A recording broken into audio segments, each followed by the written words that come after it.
Okay, the device incoming is an iPad 1. iPad mini 1. Model designation is, let's see if I can pull that up. I gotta hold it steady. A1489. Customers likely bringing the device in because of cracks and fractures all throughout the whole entire regions of the iPad. There's a small indention in the upper left hand corner. It is fragmented over in the upper left hand corner as well. The charge port is fitting secure, but it's not as snug as new.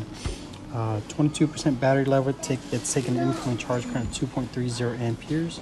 Right now we're asking Lady Tech Natalia to pull out a part to see if we can help our customer out with the screen.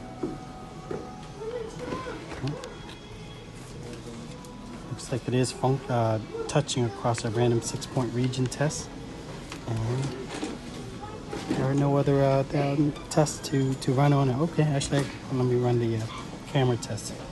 Looks like the front and rear camera is working okay, and we're going to go ahead and give her an estimate based upon the parts available.